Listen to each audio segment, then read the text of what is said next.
for joining us today to have a coffee talk with Gail and Javier. I'm really excited about our discussion, and these are two incredible people that I've gotten to know over the years and about their work. So I'm going to start off by introducing them.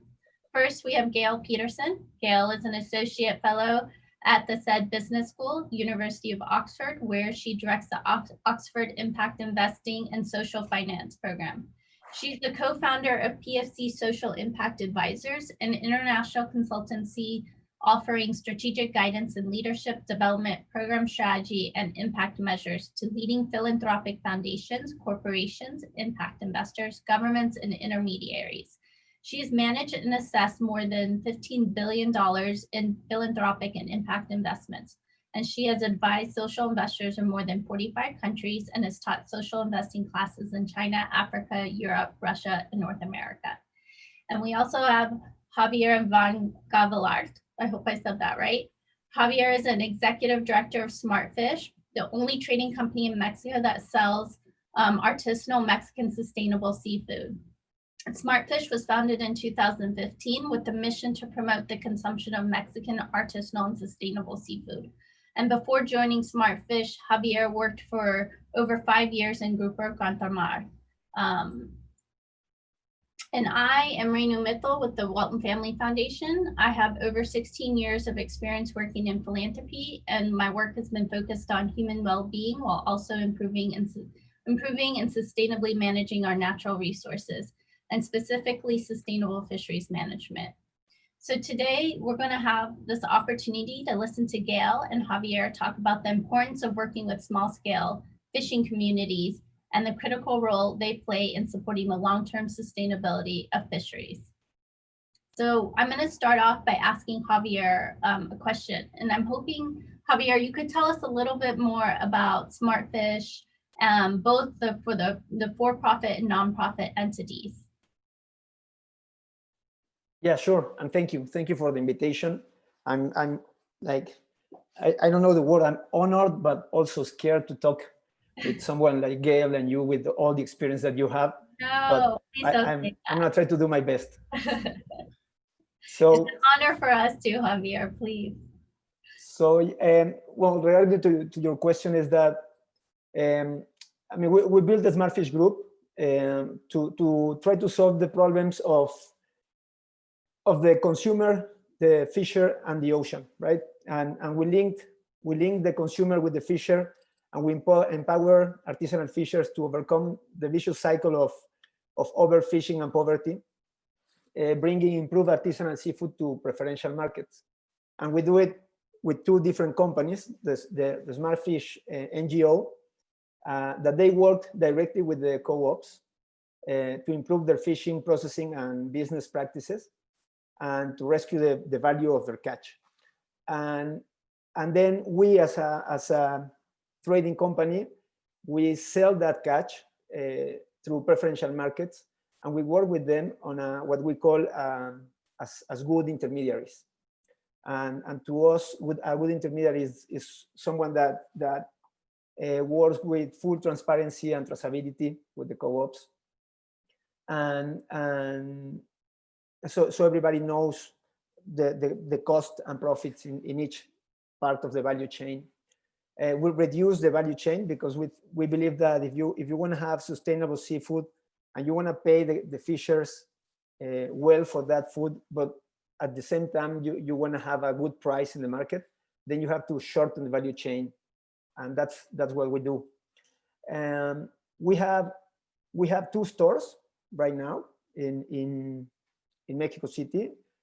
These are like small retail stores where we sell the products that we buy to these co-ops, and we are planning to open in the next years like maybe 8 more stores. And the reason that we choose that business model is because it enabled us to pay higher prices to the co-ops, because there's this intermediation process, because we are the only intermediate in the value chain there.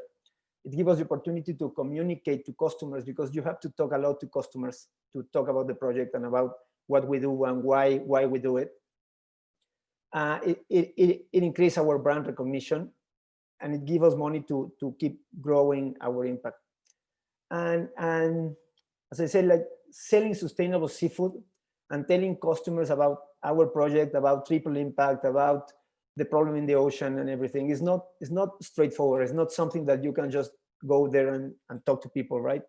So all the people that is working on the stores is young people around 25 years old, all biologists. Well, they are all women, and they have a real interest in and concern about the planet, about sustainability, so they can honestly express that concern and that enthusiasm about what we do to the customers. And we believe that is really important in the part of the project that we are now, that is about getting to people to know about what we do and the importance of what we're doing. Thank you, Javier. I know that there's also a nonprofit arm that we can talk about in a minute, but I think it'd be really exciting to hear from Gail. That I know that we've talked about this a bit, but when she first learned about SmartFish, what got you excited? What got your wheels kind of thinking about what you have just kind of seen? You're on mute, Gail. That's the infamous "you're on mute," Gail. So first of all, I'm thrilled to be here, and thank you for the opportunity. And Javier is remarkable, and I know that Javier, you're so humble, and you may not want to hear that, but I want to take you to my world for just a second. Again, I've taught 600 students from 90 countries, and I had a colleague come in, one of our students from Denmark, and said, I have $1 billion to spend on small, medium-sized enterprises anywhere in the world. How do I begin to do that? And I have access to $3 trillion. So when we think about where the world is, and we understand where the money is, the capital is, and you've got Javier, who has needs, right? Who's building a business thoughtfully. What was exciting to me was that, as Javier is saying, we see an opportunity with COVID to actually expand our market. So how do we begin to take the Javiers of the world who understand deeply and passionately the needs of the ocean and sustainable fisheries, and actually begin to tie those resources that are available to his project and to projects like his? So for me, it was the comprehensiveness of the NGO component that really reaches into community and co-ops, the business side of the equation, the enterprise, the ability to adapt and to use business models, because we're struggling in making that matchmaking with fisheries and fishers and fishing communities, because there isn't pipeline. So how do we begin to nurture Javier's business and bring in capital to allow him to expand, to continue to do good work? So there was for me, it was a business model that resonates with our students around the world. And just as important, his passion and the way he's structuring his business with young women who are biologists, deeply committed to change, being able to be in that business model and walk in the worlds of community and business and sustainability. So it's exciting. It is exciting. It's exciting to hear your model, Javier. And I think, one of the things that we continue to learn is the importance of inclusivity and gender inclusiveness. And I think your approach of doing that is really something that I hope others can learn from. So I wanna kind of build on this a little bit of what Gail was saying about the nonprofit portion. How does that help you? What is important about kind of your model? You have this for-profit that you've told us about. Tell us more about this nonprofit and how has that helped your SmartFish overall? Yeah, I mean, well, first of all, I think the NGO part of the company, well, it gives us a lot of knowledge, because they work directly with the co-ops, and they can recommend what is a good deal, what can we do. They don't share information about the co-ops with us because there's a confidentiality agreement with them. But we are sure that if they say this co-op is working fine, then we know we can trust that information. But I would say that for us, for the trading company, the most important part is that it gives us like a huge competitive advantage, because the NGO is working, it has it's creating this like a steady pipeline of co-ops that are improving their techniques, their fishery capacities and everything. So we can have more fish to bring to the market as we grow. And I remember that when we talked before, is the thing is that you don't only need to have sustainable seafood, you need to have good sustainable seafood, right? Because people is not going to buy bad quality sustainable seafood. People is going to buy high quality seafood, and then if it is sustainable and if it has a nice history behind it, they're going to love it. But they will go for quality first.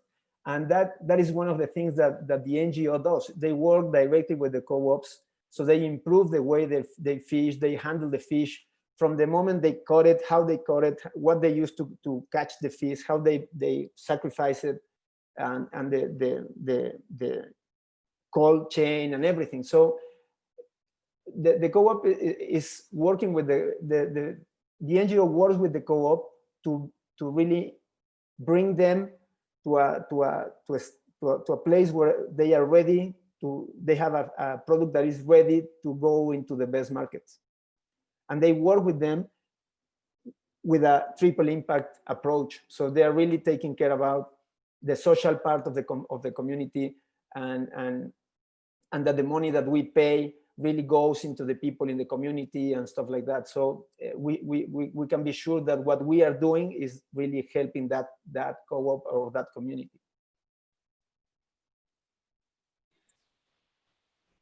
So this leads into my next question, and another thing that Gail and I have spoken a bit about is, over time we've seen impact investing. They're top down, and if any of you joined us last night, we also touched upon this about the challenges from the top down approach versus the bottom up approach of impact investing or supporting these endeavors. And Gail, can you tell me why it's so important that we look at this and we include communities, the local communities, the small scale fishers in this effort?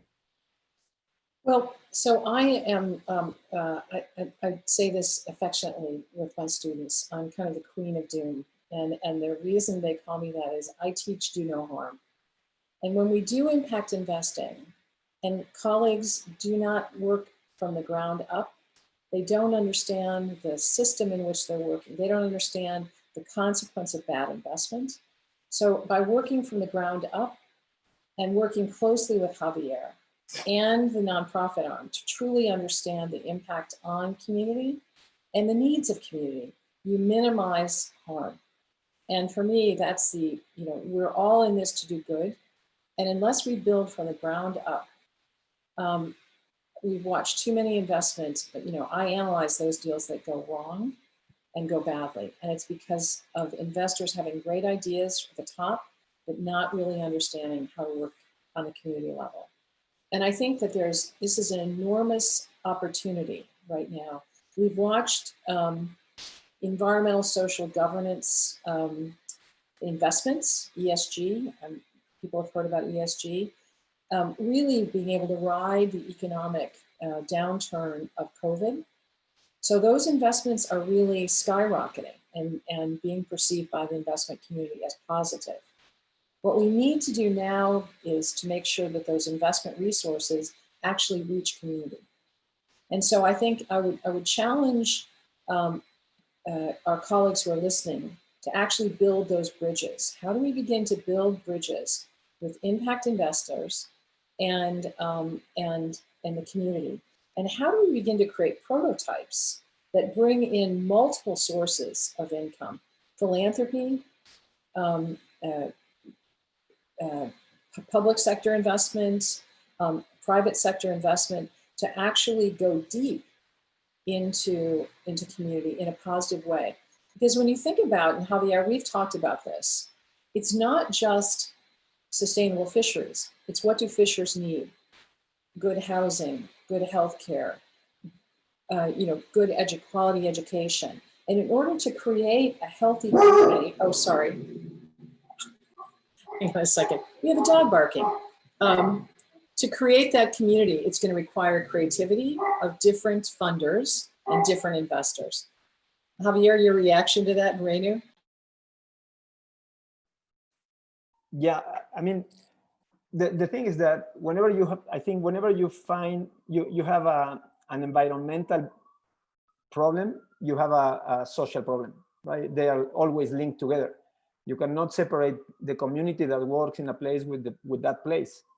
And at the same time, you cannot ask a fisherman to fish sustainable and cover the cost of doing that and then pay them a low price and don't give them any good possibility of growing or anything.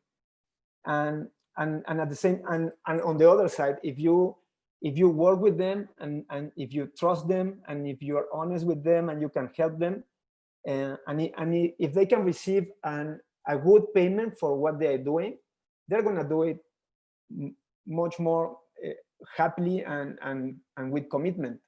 And we have seen that. I mean, I was on a,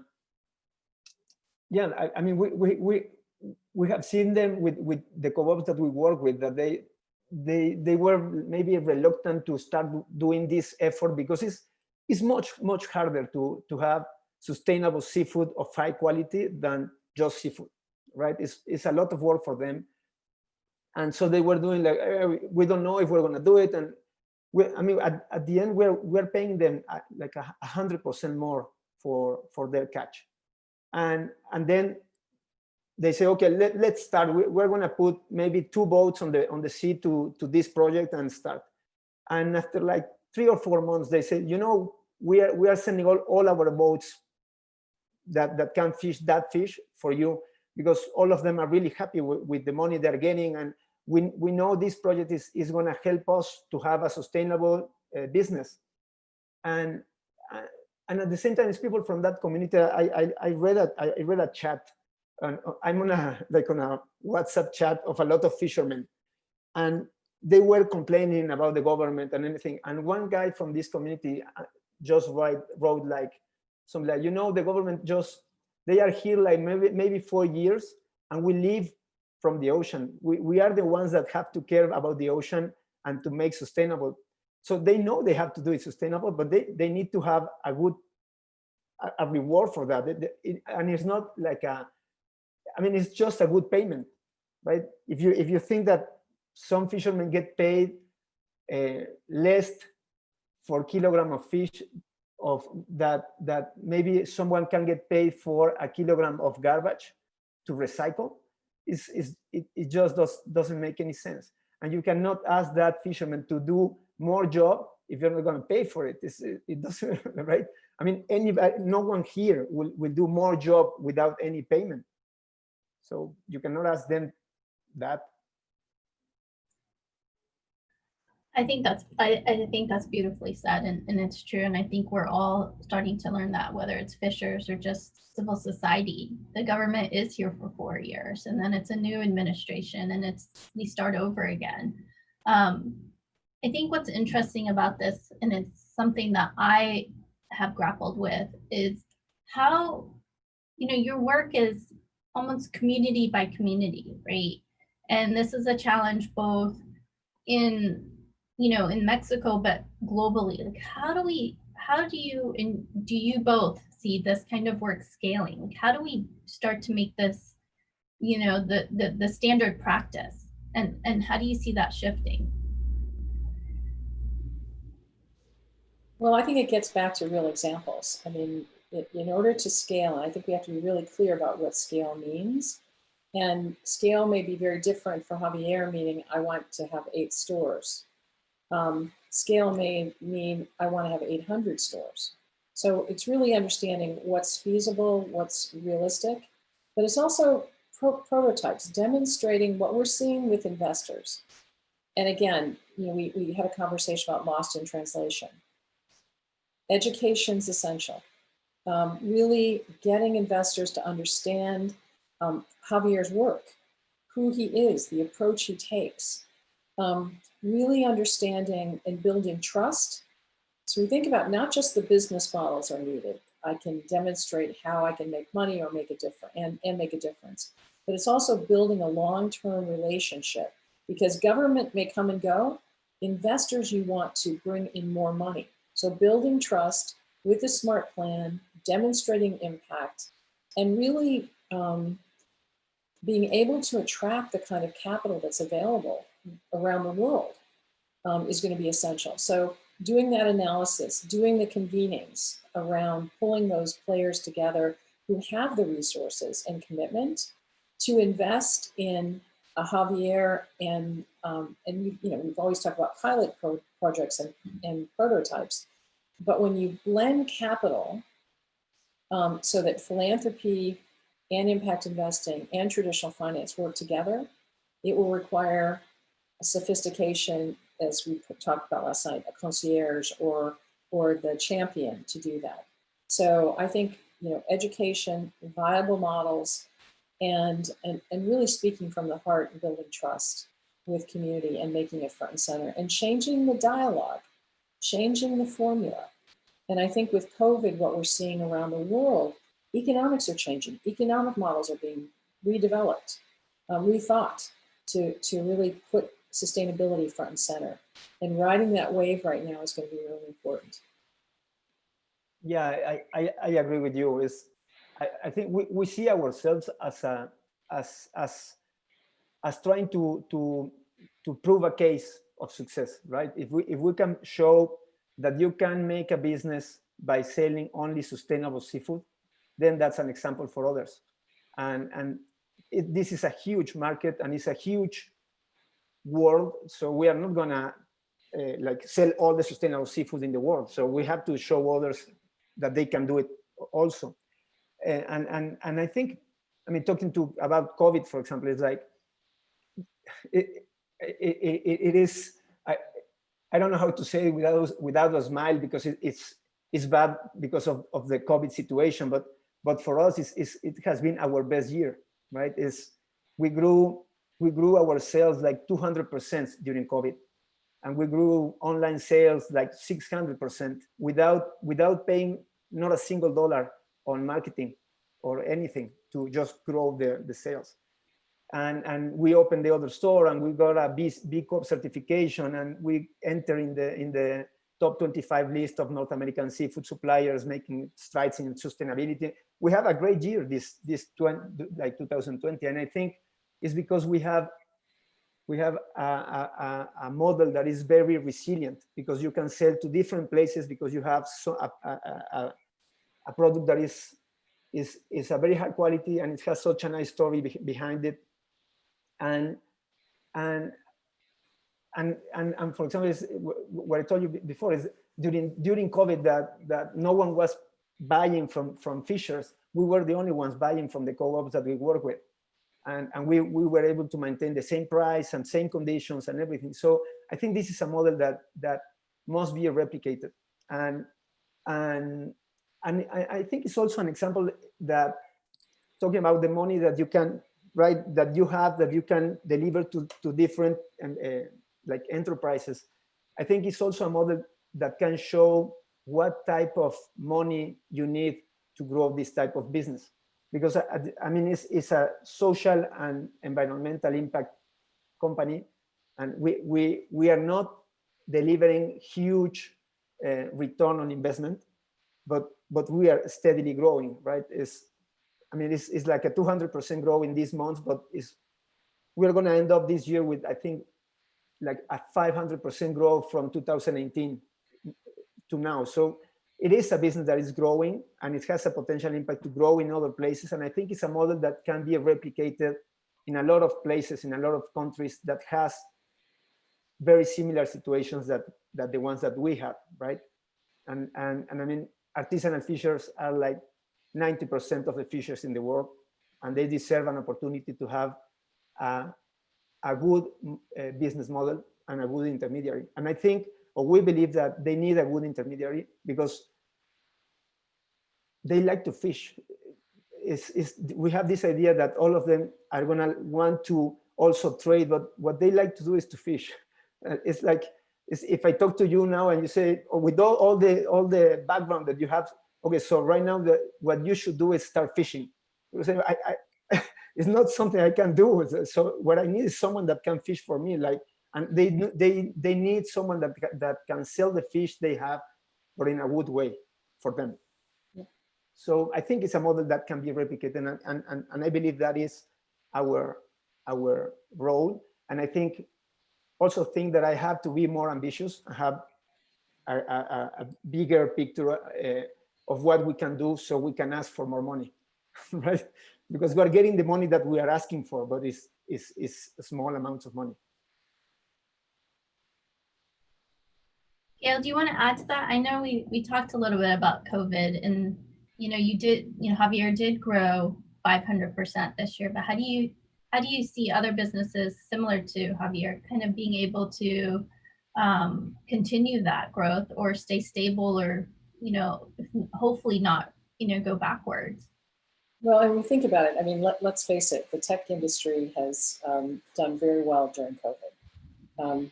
So Javier, there's nothing wrong with you making money off, during COVID, because you're meeting the needs of people. And I think that's really important. I think, Renu, you hit on a really challenging question, which is how does Javier sustain that growth?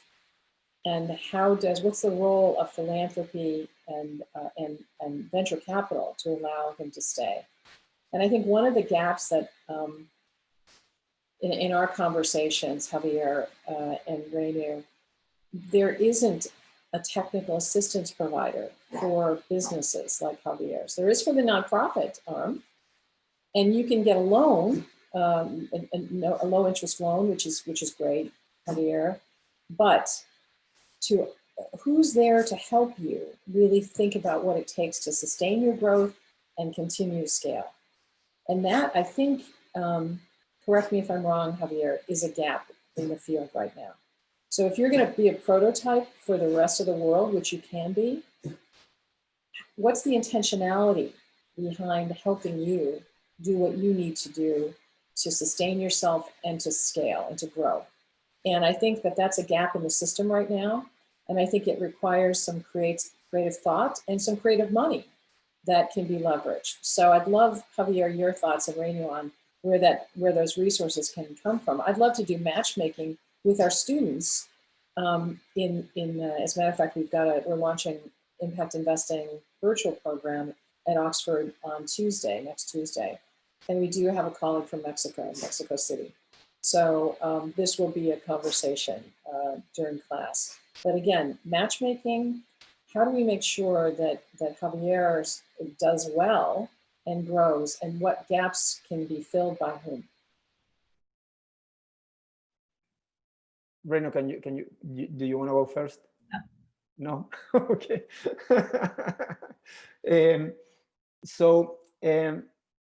I mean, I'm really like happy with the company that I arrived. This Smartfish was founded by Hoyt Peckham, and it has also Maria Luisa Luque behind it, because they are so talented and gifted people that really help us with a lot of things. But yes, I mean, as we are growing, we need a lot of help in developing ways of doing it correctly.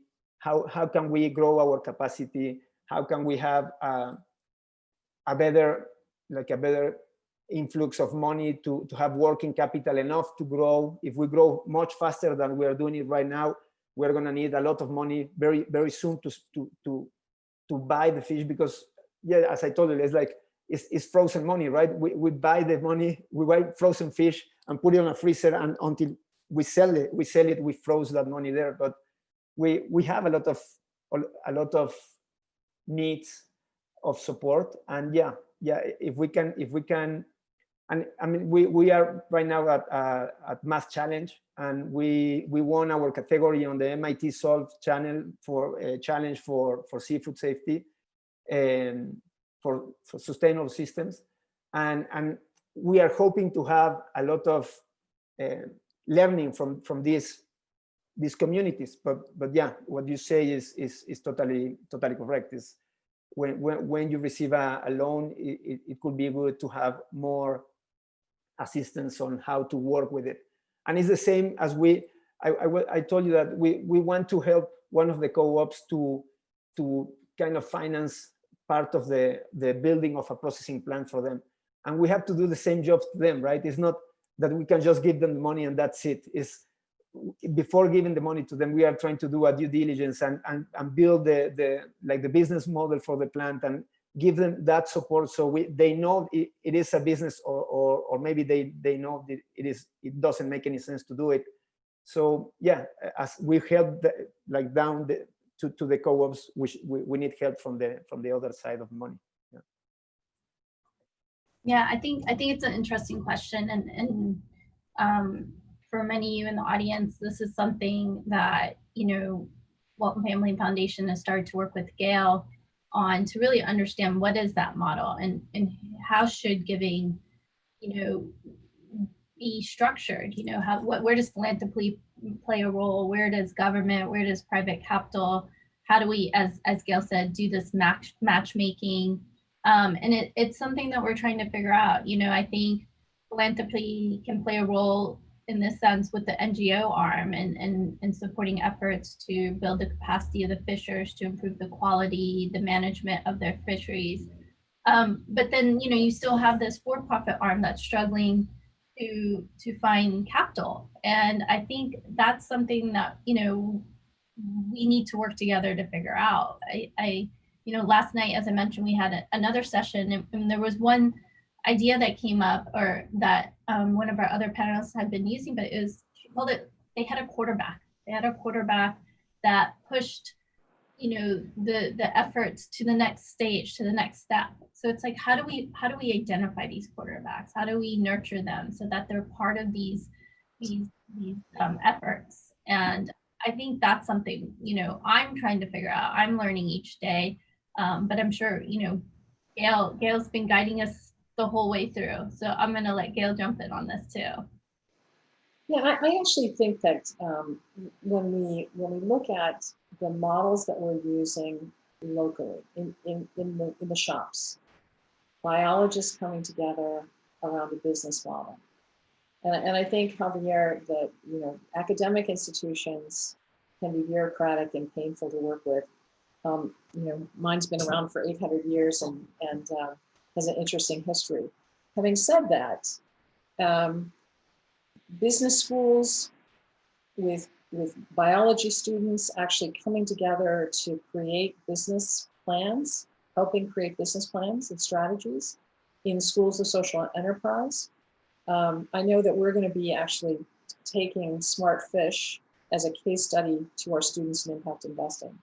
So getting creative minds to help across sectors actually work on plans, I think, is an opportunity. And I know there are fantastic academic institutions in Mexico. I have many colleagues, certainly willing to have conversations with them. But I think it's that kind of creative energy. How do we move beyond the way we usually think about things to pull together different people from different sectors? Now, it's interesting, again, when we think about social and environmental coming together. University of Michigan, for example, in the States, and several design schools around the world, bring in social workers with business students and artists and economic development and design planners to actually create what that new business model would be. And so thinking about how to tap that talent for Javier and his team, I think, is really exciting. And again, philanthropy has the capability of doing that creatively, of actually convening. They've got the power. And this is about power, right? I mean, it is about power. And so how do you use that power and resources humbly to actually convene colleagues who can work on a challenge together. And I'm really glad you're working with, you know, MIT, Javier. That's fantastic. And I would challenge them to actually provide some business students to do some work with you. But I think that we just have to throw out the old models. That's what COVID has taught us. What are those new opportunities? We teach values-based leadership, which has relevance to the work that we're doing. The ability to be courageous, to not have a single solution and break down those barriers. The ability to be candid about what doesn't work and to modify and create feedback loops and have compassion, which is how do you walk as an investor in the shoes of Javier and the Fishers, right? How do you actually imagine new scenarios with very different colleagues and building a community and investment from the ground up through collaborations that are cross-disciplinary? Those are core elements of things that we teach. Capital means financial, social, and environmental. So how do we bring those pieces into a project that are driven by the heart and the head to actually make a difference around the Sustainable Development Goals and building strong communities? And I think that's a really important, that's what we teach. And I think that's important that Javier's work represents that, an opportunity for all of us to think creatively. We're starting to get questions in from the audience, so I'm going to start sharing those. But I just want to add to that. I think, Gail, what you said is really critical for I think all of us to start thinking about, is that we have to start thinking outside the box. I think we've continued to follow the same model and the same approach with the same people, but we're not thinking about how we can bring artists to the table. How do we bring other people from other disciplines to the table and to have these conversations? And it's really, I think it's really inspiring, and it's also, you know, motivating to think that, you know, we can start moving towards the directions to see more smart fish around the world. And I think, you know, I really thank you for both of you for bringing these ideas to life. So I'm going to start with the first question from the audience. Is aquaculture more advisable for practice than fish capture? I mean, no, I don't think so. I think they are two valuable ways of getting a good quality protein that everybody needs in the world. And you have to do it. I mean, aquaculture. I always say to people, like, you know that artisanal fishery is not sustainable just because it's artisanal, right? They are as predatory as industrial fisheries.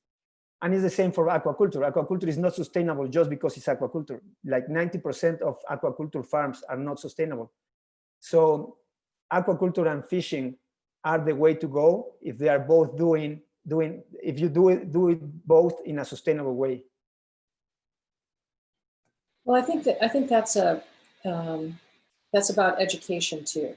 So what we're watching with investors, investors see aquaculture as a marketplace that's easy, right? We're controlling the fish, we're controlling the output, we're controlling the asset. The business plan is easy. And I think it's really important, Javier, the point that you've made. It's both and. It's about sustainability. And again, we're looking at fisheries for food, for livelihood, and for biodiversity and conservation. Without that lens for all investments, you run the risk of having investment go in the wrong direction. And just because it's aquaculture and it's predictable doesn't make it a sustainable, positive investment. So you have to scratch beyond the surface, and you've got to create sustainability for both and, right? And that should be the goal. So it's not just let's do aquaculture because it's easy and investable, but let's do aquaculture and wild caught because they're sustainable. Thank you.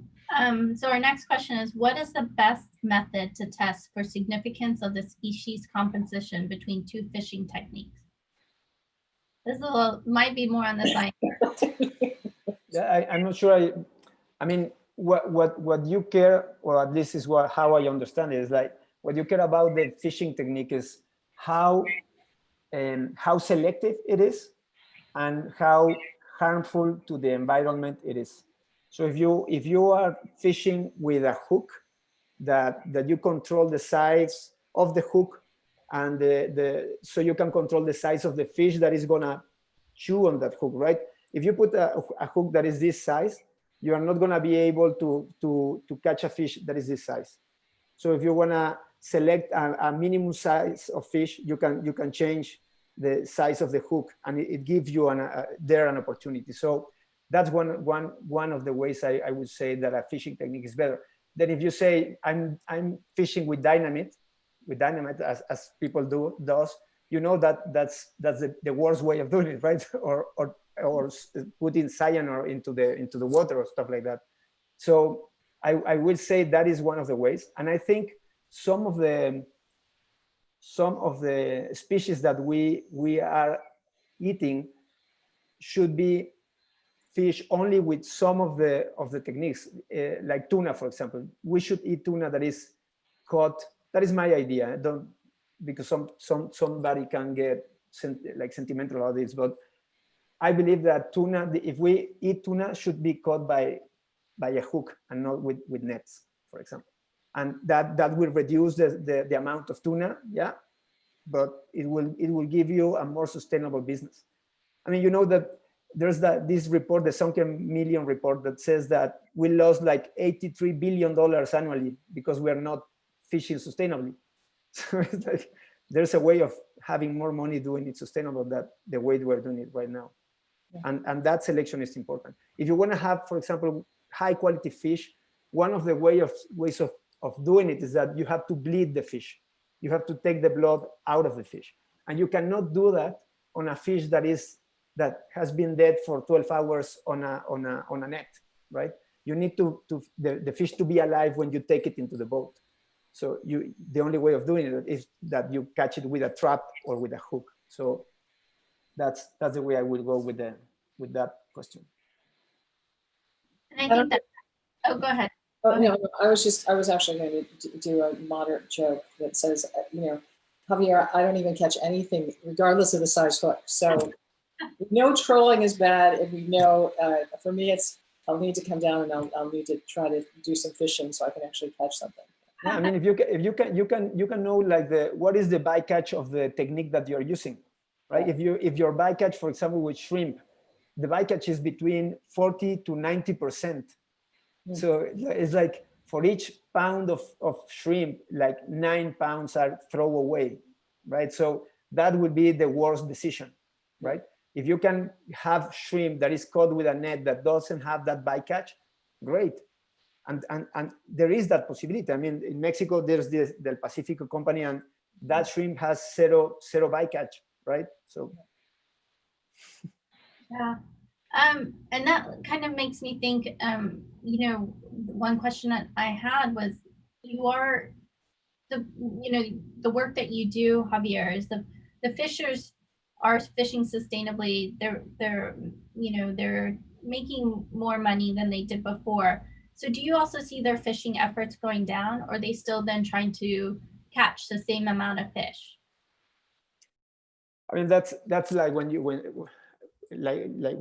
nail you put the nail in the spot, right? It's like we know that the risk of our model is that the fisher says, well, now I'm getting paid more, I'm gonna fish more because I'm gonna get richer.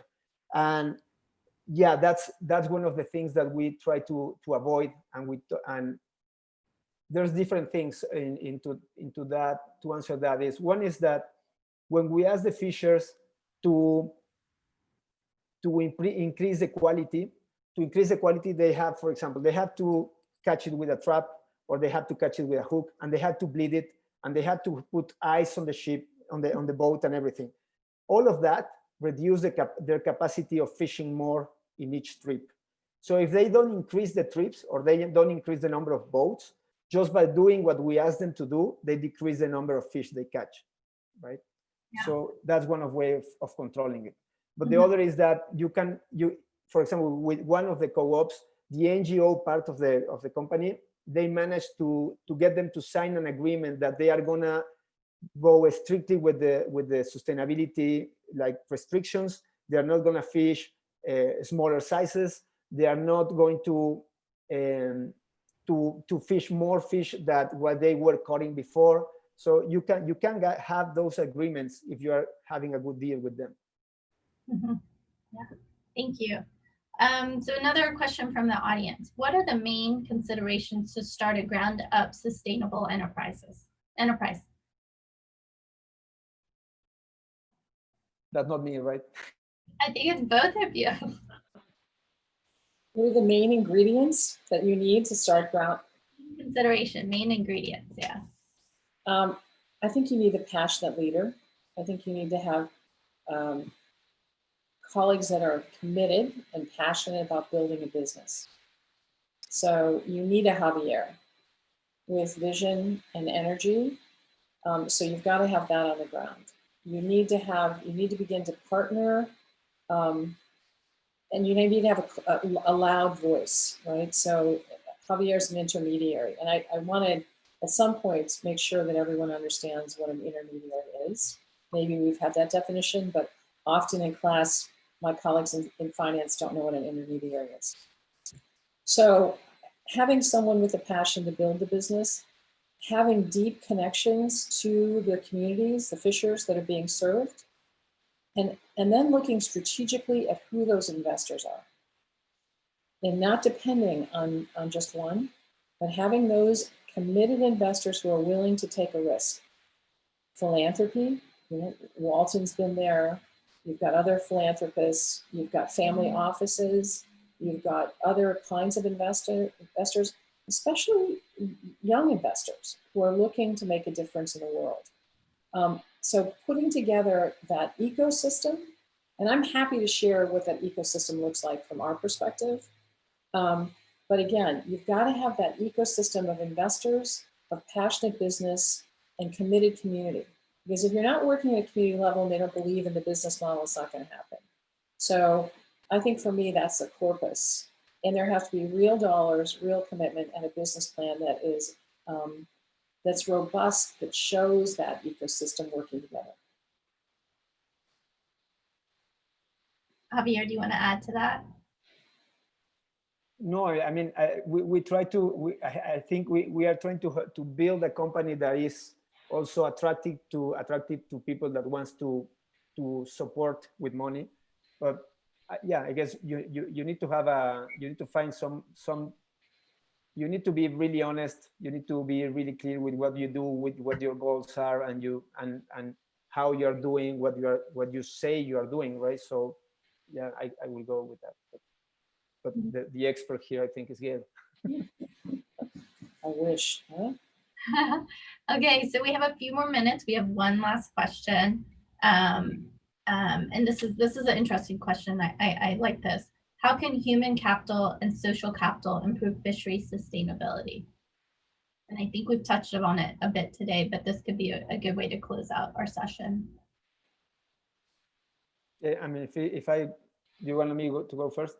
I mean, yeah, I think it's related to what we talked before, is that sustainability is not an issue by itself. It's related to the way people live and fish and the market buys, and it's an entire system doing this, how we do it. And so if you wanna improve sustainability, you have to work with the fishermen and you have to improve their livelihoods and their way of life, right? To me, it's like if you put money, if you buy a fish at $1 a kilogram, then the fishermen maybe have to fish 2,000 kilos just to have money to survive that month. And if you decrease the price to half of it, then he's going to have to catch twice of it. But if you pay more, maybe he can catch less and have a livelihood. And all the people in all the world has to have a decent life. It's not like nobody wants to be the next founder of Amazon, right? People wants to have a decent life. I think it's that's what most of the people looks forward in their life. So if you can build a model that will ensure these communities, coastal communities, for example, to have a decent way of life, then they are going to fish sustainable. Javier, that's a wonderful way of summarizing what we teach in investment is, and I think it's a little bit unusual for most business schools. We teach what's called the UN Human Security Frame: freedom from want, freedom from fear, and that every impact investment should be made taking into consideration that system: education security, food security, environmental security, personal security. And so those 8 dimensions really need to be considered when you're making an investment, not just one aspect of a community, it's everything that community needs. And to really understand how we, with great humility and compassion, use capital to create the change that we want to see in the world. And that's investing in you and your business and your fishers, and never losing sight of the human capital is as important as the financial capital. Thank you, Gail. Thank you, Javier. This has been incredible, and it's inspiring to see these models that Javier has really worked to build and continue to build. It's inspiring for to have Gail teaching another generation of future investors, hoping to make getting more involved in social impact and bringing them to our space so that we can start scaling this work. I believe that if there's any additional questions, they will be sent to us and we will be responding via email. But I thank everyone for joining us. Thank you, Gail and Javier. It's been an honor to be able to be part of this conversation, and it's super humbling. Thank you so much, and enjoy the conference. Thank you. Thank you. It was great to have this opportunity to talk, and to Gail, I would say only she left, but to help her students that at this time in the world, as with all the things that we are doing wrong, if you're starting a business without considering your impact on social or environmental issues, you are not doing a good business model. You need to consider that on the model. Yeah, and I know that Gail teaches that. Yeah, I'm sure she does. Looking at me quite a bit. So thank you. Thank you very much. Take care. It was great. Bye.